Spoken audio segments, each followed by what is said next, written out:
බලපං මෙච්චර කාලයක් මිනිස්සු මුදලාට කොච්චර දොස් කිව්වද? මිනිහෙක්ගේ හොඳ පේන්න ටික කාලයක් යනවා බං. කොකෙක් කිගිලෙන්න ඕනිලු බං උගේ සුද පේන්න. අනේද කියන්නේ.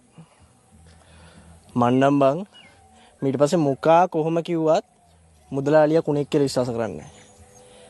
ඇයි බා? බලහංකෝ. මුදලාලියා වසන්ත මාමගේ මලගමට විතර කොච්චර වියදම් කරලා තියෙනවද කියලා ඈ? මුදලාලි ජීවිත කාලෙම කැඹුරුවක් නැති බං. මුදලාලි මුන්ට කරලා තියෙන සුමේ හැටියට. මුන් තාමත් මුදලාලට කොච්චර ණයද?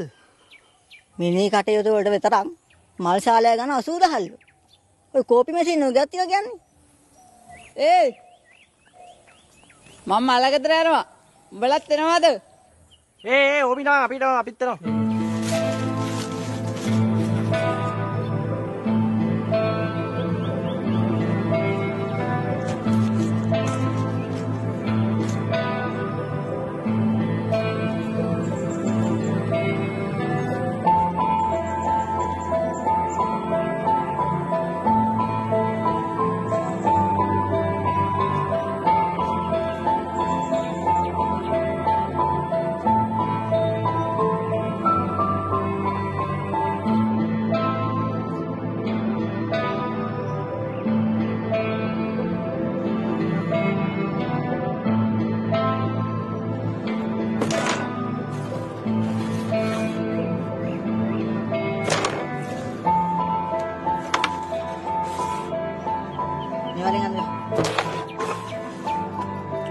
හවුබාර වසන්ත අයියා.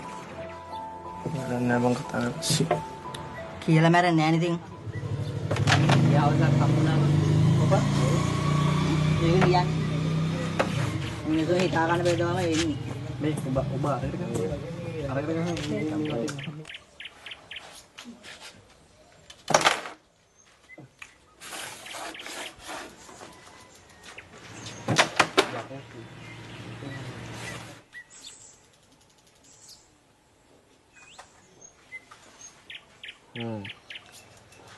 වතුරත් කියලා ලීන් වල එහෙම හොඳටම